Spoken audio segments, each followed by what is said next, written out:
का रुख करते हैं। लद्दाख हिंसा से जुड़ी ये बड़ी खबर। लद्दाख हिंसा को लेकर आज हाई लेवल बैठक होगी। उपराज्यपाल कविंद्र गुप्ता की अध्यक्षता में यह बैठक होगी।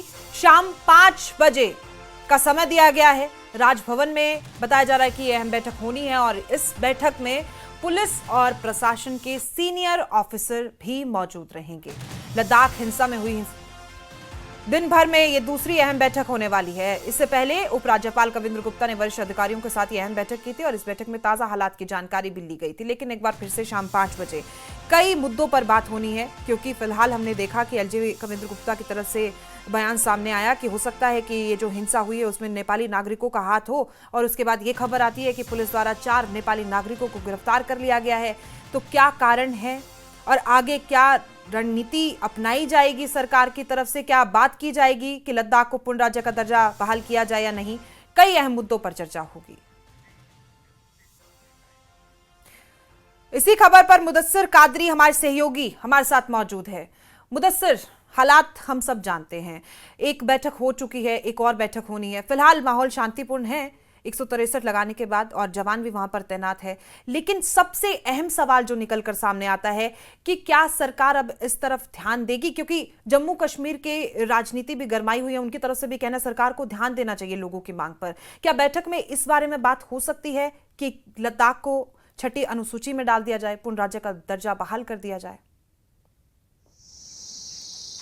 देखिए, सबसे पहले अगर लद्दाख की हम बात करेंगे तो हर सू ये आवाज उठ रही है कि लद्दाख को लैंड ऑफ पीस भी कहा जाता था और इस तरह के वाकयात जो है कभी यहाँ पे रोनुमा नहीं हुए हैं। हालांकि आपने 1 साल का जिक्र किया है जब इस तरह की जो है हिंसा वहां भड़की थी और कुछ लोगों की मौत हुई थी, लेकिन उसके बाद हम देख रहे हैं कि चाहे कारगिल वॉर की बात करेंगे या फिर दीगर जो पॉलिटिकल समस्याओं से जम्मू कश्मीर जूझ रही थी, लेकिन लद्दाख का उस पर कोई असर देखने को नहीं मिल रहा था। तो आज की अगर हम बात करें तो यकीनी तौर पर एक चैलेंजिंग सिचुएशन बनी हुई है लद्दाख में, और जिसका एड्रेस करने के लिए जिस तरह से हमने देखा कि कविंद्र गुप्ता जो कि एलजी है वहां के, तो बजाते खुद सिचुएशन को मॉनिटर कर रहे हैं और न्यूज 18 के साथ उन्होंने एक्सक्लूसिव जो टेलीफोनिक इंटरव्यू भी दिया, तो उसमें उन्होंने कहा कि आज दिन भर जो हालात है वो कदरे बेहतर रहे और ये कोशिश रहती है एडमिनिस्ट्रेशन की कि हालात को सबसे पहले जो है सामान्य किया जाए। और जहां तक 6th शेड्यूल या फिर जो स्टेटहुड की बात है तो यकीनी तौर पर यह भी एक मुद्दा है, लेकिन सबसे पहले जो तरजीह है, जो प्रायोरिटी है, वो लद्दाख को किस तरह से वहां के हालात जो है उसको सामान्य बनाया जाए और लद्दाख में जो लॉ एंड ऑर्डर का प्रॉब्लम हुआ है तो उसको किस तरह से वापस ट्रैक पे लाया जाए। तो यकीनी तौर पर इस पे बात होगी, इस विषय पे सबसे ज्यादा जो है ध्यान दिया जाएगा। और साथ ही साथ जिस तरह से एलजी ने वाज़ेह तौर पर इशारा किया है कि इस जो हिंसा भड़की है वहां पे और इस हिंसा में जो एक्सटर्नल फोर्सेज है उनका हाथ है। जिस तरह से आपने नेपाल के कुछ बाशिंदों का जिक्र किया कि उनको पकड़ा गया है और बराह रास्त तौर पर एलजी ने ये इशारा दिया था कि एक्सटर्नल फोर्सेज का हाथ है और नेपाल का भी उन्होंने जिक्र किया था। और सब ये जो है इसको प्रायोरिटाइज किया जाएगा कि किस तरह से यहाँ के हालात को सामान्य किया जाएगा, और अगर किसी एक्सटर्नल फोर्स का हाथ है यानी कि जो लद्दाख से बाहर के कोई जो है सेंसिटिव व्यक्ति या कोई एजेंसी इसके पीछे है तो उसको सबसे पहले जो है तश्त-ए-बाम किया जाएगा, उसको मंजर आम पर लाया जाएगा और तभी जो है दूसरे विषयों पर जो है बात होगी और उस पर फोकस किया जाएगा। और यकीनी तौर पर जिस तरह से अब बात होगी जो एपेक्स बॉडी है लद्दाख की या केडीए है वहां पर जिनकी अगवाई में ये प्रोटेस्ट जो थे वो चल रहे थे और उनसे बात करके जो उनके मुद्दे होंगे, चाहे 6th शेड्यूल का होगा, जॉब रिजर्वेशन को लेकर होगा, लैंड रिजर्वेशन या फिर कल्चर को बचाने की बात है, तो यकीनी तौर पर फैसला इसका जो है वो केंद्रीय सरकार को करना है और केंद्रीय सरकार की तरफ से फैसला तो करना है। जाहिर तौर पर समय अनुसार भी कुछ मांगे होती हैं, हमने देखा, हमने इससे पहले भी हमारे सहयोगी से बात की थी सन 1989 में। उस वक्त इसे यूटी बनाने की मांग की गई थी, तब 3 लोगों की मौत हुई। और आज के हालातों को देखते हुए इसे पूर्ण राज्य का दर्जा बहाली के लिए 6ठी अनुसूची में शामिल करने के लिए जाहिर तौर पर हमें हमारी स्वायत्ता बहुत प्यारी है, सबको हम चाहते हैं कि हम हमारे कल्चर के साथ आगे बढ़े, लेकिन केंद्र सरकार का मतलब उनकी जिम्मेदारी है सिचुएशन को संभालने की। लद्दाख की बॉर्डर लगती है चीन से, पाकिस्तान से। ऐसे में आपको क्या लगता है, आपने हालातों की जानकारी दी कि वो तो अभी सामान्य हो गए हैं, हो सकता है कल में और सामान्य हो जाए या जो भी स्थिति आगे देखने को मिले उस पर हमारी नजर तो है ही, लेकिन आगे अगर इसे मिल जाता है पूर्ण राज्य का दर्जा और 6ठी अनुसूची तो देखिए वो एक अलग मैटर हो गया, उसे हम समझ रहे हैं, तो वो सही होगा क्या? पर्सनल सिचुएशन वहां की ऐसा दर्शाती है?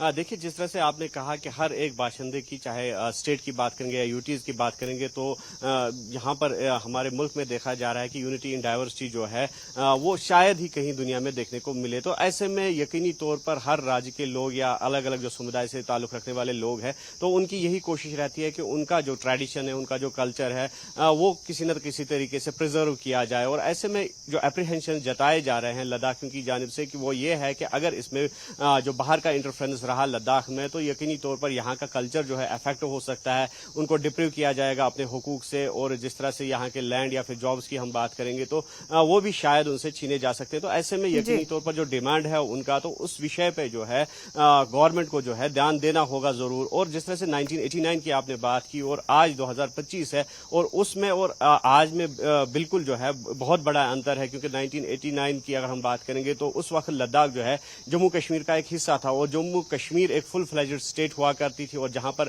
अपना एक अलग कॉन्स्टिट्यूशन था, यहां तक कि नेशनल फ्लैग के साथ साथ यहां का अपना एक झंडा था। लेकिन 2019 के बाद जब आर्टिकल 370 को खत्म किया गया, तो सिचुएशन जो है यकसर उसमें तब्दीली आई, और कंट्रोल जो है वो लगातार हम देख रहे हैं कि जो गवर्नमेंट है, मरकजी गवर्नमेंट है, तो मरकजी गवर्नमेंट के हाथ में चला गया। तो ऐसे में यकीनी तौर पर अब जो है जिस तरह से आज की बात की जा रही है, तो ऐसे में जो डिमांड्स है लद्दाखियों की, तो उस पर यकीनी तौर पर जो है सरकार को गौर करना होगा। चाहे जाहिर तौर पर गौर करने की यहाँ पर सरकार को जरूरत है, क्योंकि जिस तरीके से हालात बने हुए हैं उसमें हर पहलू को ध्यान में रखकर आपको चलना होगा, आपको लोगों की भी सुननी होगी, आपको बॉर्डर भी देखना होगा। फिलहाल आपकी इस जानकारी के लिए बहुत बहुत शुक्रिया। जल्द आगे बढ़ेंगे। फिलहाल